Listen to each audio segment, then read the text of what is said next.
Bienvenue dans le débat de France 24. Un nouvel attentat a donc eu lieu en Turquie samedi soir. Istanbul frappé au cœur, dans le quartier de Beşiktaş, près du stade de football du club éponyme. 2 explosions, l'une près d'un parc, l'autre à proximité d'un bus de la police. 44 personnes sont mortes, en grande majorité des policiers. Il y a aussi plus de 150 blessés. Cette double attaque visait vraisemblablement à faire le plus grand nombre de victimes possible. C'est un groupe radical kurde, les Faucons pour la liberté du Kurdistan, qui en revendique la responsabilité. Écoutez la réaction du président Recep Tayyip Erdogan. Notre peuple peut avoir la certitude que nous continuerons notre combat contre la terreur jusqu'au bout. Ils essayent de nous intimider avec leurs attaques, mais nous ne laisserons pas ces lâches l'emporter.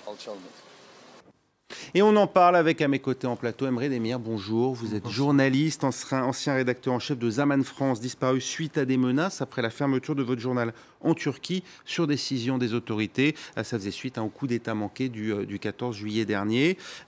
Pour discuter et débattre avec vous en direct de Strasbourg, Samim Akgönül, bonjour. Vous êtes professeur associé en histoire et en sciences politiques à l'université de Strasbourg. Merci d'être avec nous. Samim Akgönül, qui sont ces Faucons pour la liberté du Kurdistan? C'est un groupe connu et quels sont ses liens avec le PKK?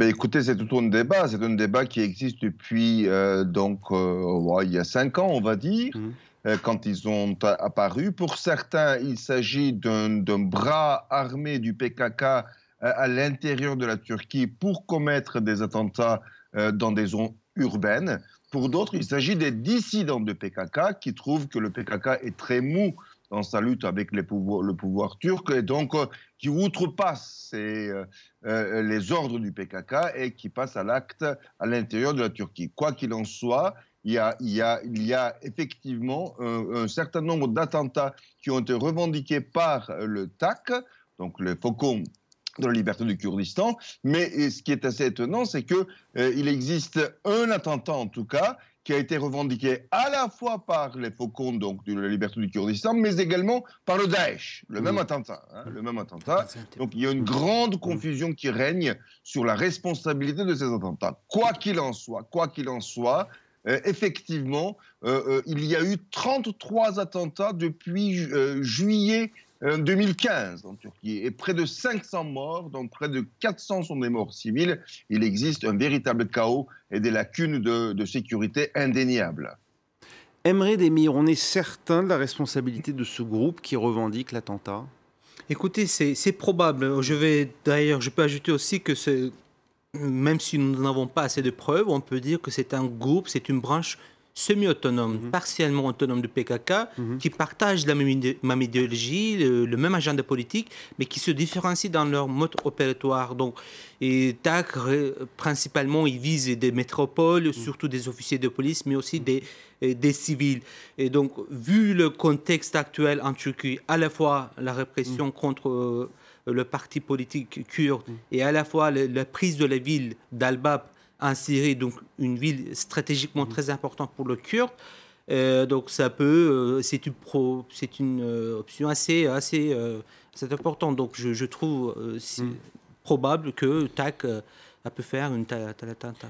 En tout cas, suite à ce double attentat, la police a arrêté près de 200 membres du principal parti pro-kurde, le HDP. Le HDP, il a des liens avérés avec le PKK. Enfin, on peut comprendre que la réaction immédiate, ce soit d'interpeller des représentants locaux, régionaux du HDP, ou de les soupçonner, du moins. En tout cas, nous sommes dans une continuité. Car depuis le tentative de coup d'État du 15 juillet, le parti politique HDP et les partis politiques pro-kurdes ont été visés par le gouvernement turc d'une manière systématique. D'ailleurs, plus de 90 maires ont été révoqués, destitués de leurs fonctions. Une soixantaine d'entre eux sont en prison, y compris quelques députés, mais aussi surtout le chef de parti d'opposition de HDP, Selahattin Demirtas. Lui aussi, il est en prison. Donc, ce qui s'est passé aujourd'hui, c'est des tensions qui ont visé le responsable de HDP, en fait, poursuit en fait une agenda politique qui existait bien avant cet attentat.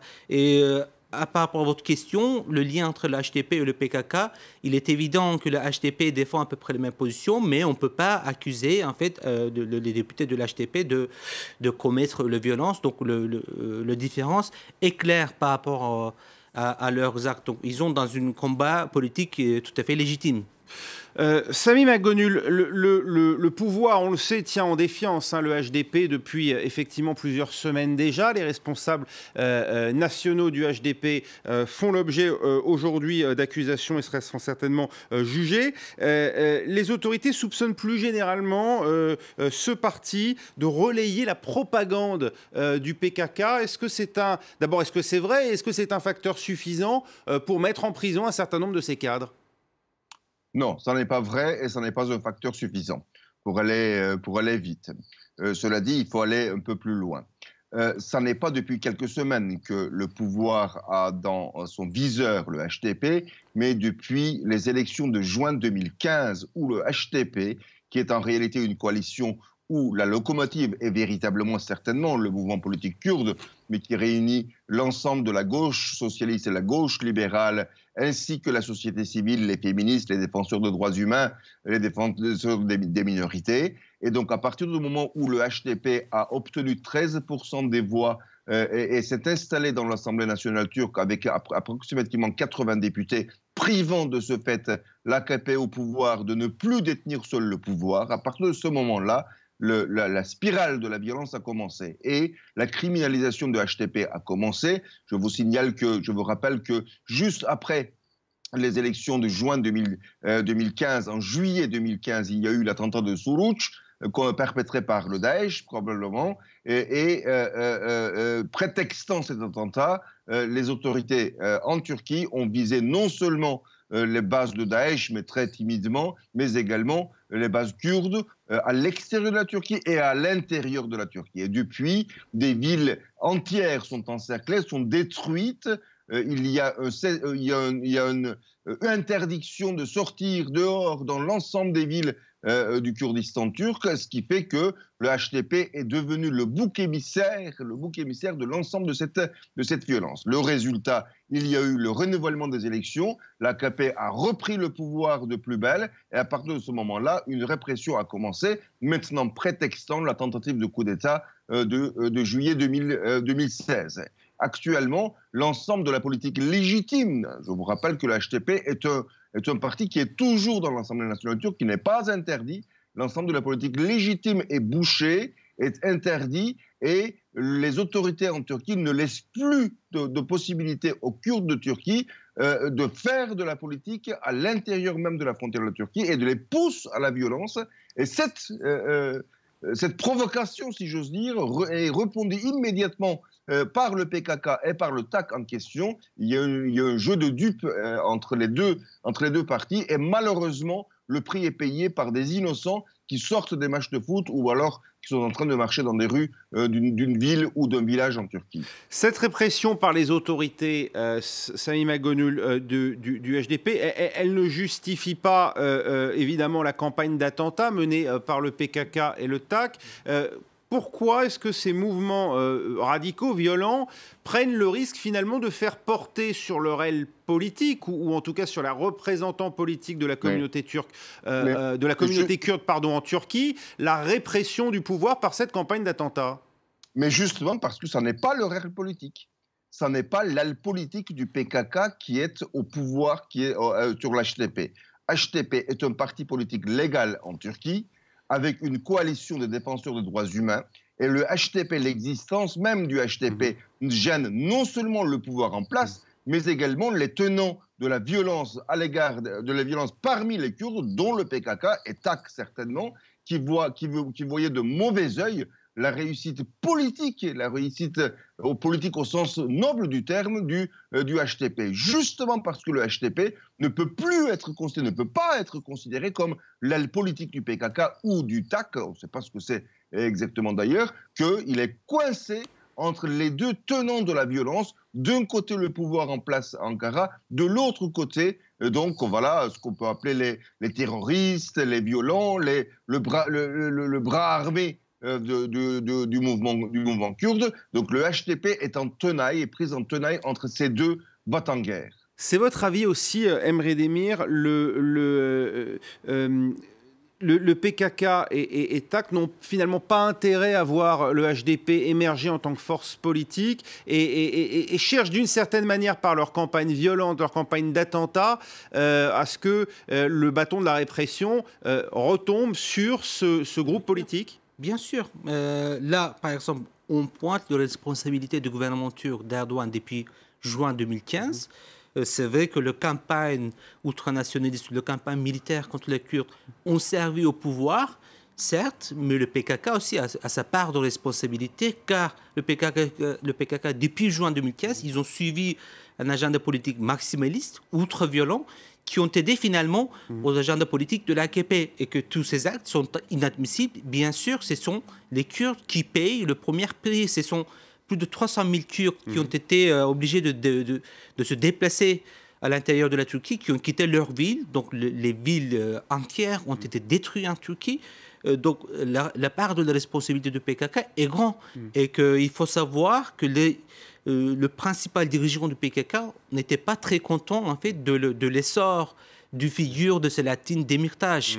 Et que, car plus Selahattin Demirtas, le leader du parti de HDP, est populaire, et plus le PKK perd son légitimité parmi les Kurdes. Quel va être justement l'avenir de ce mouvement politique qui fait figure finalement d'un des derniers remparts d'opposition en Turquie? On l'a vu, la presse, et vous êtes bien placé pour en parler, a fait l'objet d'un certain nombre d'arrestations ces derniers mois. La fonction publique a été en grande partie décimée. C'est le cas aussi d'ailleurs aussi bien des procureurs, des juges que même des militaires au sein de l'armée. Quel est votre avis sur ce qu'il adviendra de ce parti politique et plus généralement de l'opposition en Turquie? Est-ce qu'il faut s'inquiéter? Aujourd'hui, on peut dire que l'opposition kurde est quasiment marginalisée. Ils n'ont plus dans le système, ils n'auront plus ce pouvoir d'influencer en fait, le débat public en Turquie. Ce sera beaucoup plus difficile d'avoir des voix turques. Pour ce parti, c'est évident, et que nous assistons aujourd'hui, depuis le coup d'État d'ailleurs, une répression systématique qui ont visé d'abord les Gulanistes, après les Kurdes, et aujourd'hui le tour est venu aux Kemalistes. Donc un par un, Erdogan se prépare le terrain pour passer à un système présidentiel, pour changer la constitution. Effectivement, aujourd'hui, il y a une alliance entre le parti nationaliste et le parti islamiste de l'AKP, et donc qu'ils ont largement neutralisé en fait leurs ennemis. Réaction à l'instant sur Twitter, Kadermej qui nous dit plus que jamais, l'État doit cesser son ambiguïté au sujet du TAC et du PKK, ces deux mouvements donc séparatistes kurdes qu'il faut combattre dans notre lutte contre le terrorisme. Samim Aggonul, vous pensez vous aussi que l'État turc est en train finalement de profiter d'une certaine manière par ce contexte de violence pour essayer de faire table rase et de mettre fin à toute forme d'opposition? Il y a une instrumentalisation de ces mouvements terroristes par le pouvoir? L'État, je ne sais pas. Le pouvoir, le gouvernement en place, certainement. Si vous vous souvenez-vous, s'il vous plaît, dans quelle ambiance, dans quel contexte nous étions entre 2002 et 2007, lorsque ce gouvernement donc, est arrivé au pouvoir en Turquie. Il y avait un rêve, le rêve d'Europe.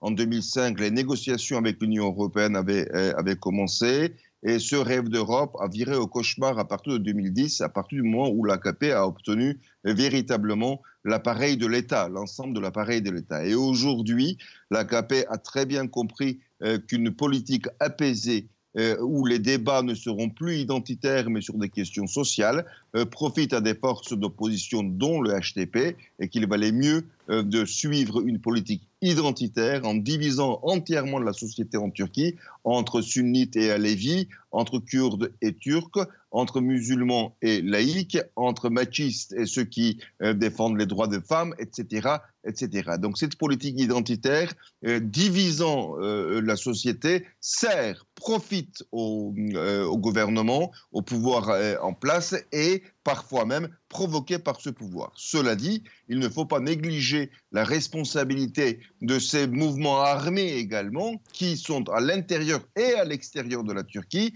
sont en train de mener exactement la politique qui était attendue d'eux-mêmes, autrement dit, une politique violente, une politique tuant des innocents, que ce soit TAC, que ce soit PKK, que ce soit le Daesh, et d'autres groupes et groupuscules armés, semant la terreur et l'instabilité à l'intérieur même de la société turque. Ce qui se passe en ce moment en Turquie, c'est la conséquence aussi de ce qui se passe juste à l'extérieur, côté syrien?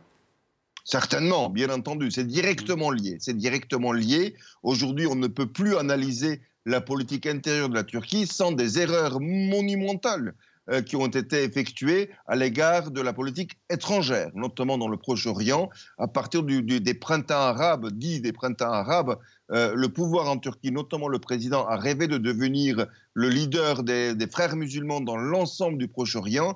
Eh bien, ce fut un échec en Tunisie, ce fut un échec en Libye, ce fut un échec en Égypte, et la seule possibilité restait la Syrie. Et en Syrie même, le pouvoir en Turquie a sous-estimé le pouvoir de Bachar el-Assad, a soutenu les opposants, dont le Daesh certainement indirectement, et aujourd'hui, comme toujours, le monde se retourne contre son créateur, mais également, à l'intérieur de la Syrie, Thierry, la seule force capable de battre le Daesh étant les Kurdes, et comme Ankara ne veut pas voir les Kurdes avoir une autonomie au nord de la Syrie, eh bien, est pris entre trois pouvoirs en Syrie. D'un côté le Daesh, de l'autre côté le pouvoir de Bachar el-Assad, et de l'autre côté, finalement, les Kurdes. Donc, cette politique étrangère inconsistante, d'abord alliée des États-Unis, ensuite alliée de la Russie, d'abord contre le Daesh, pour le Daesh, ensuite contre le Daesh, etc., fait qu'aujourd'hui, l'image est très, très brouillée, et on voit mal comment la Turquie et la région entière peuvent sortir du chaos. Merci beaucoup, Sami Maghghoul. Nouvelle réaction, cette fois d'Enfants sur Terre, sur Twitter, qui nous dit « C'est Erdogan qui déchaîne la foudre. C'est tout autant un assassin que les radicaux kurdes qui ont commis l'attentat d'Istanbul. » Voilà, c'est malheureusement la fin de ce débat. J'aurais bien aimé vous donner la parole, Emre Demir, mais le temps nous est compté. Merci beaucoup d'avoir assisté et participé vous aussi à ce débat consacré à la situation en Turquie. Restez avec nous, on se retrouve dans un instant pour la suite de l'actualité. Un nouveau face-à-face, on s'intéressera cette fois à la relation décidément tumultueuse entre Donald Trump et la Chine.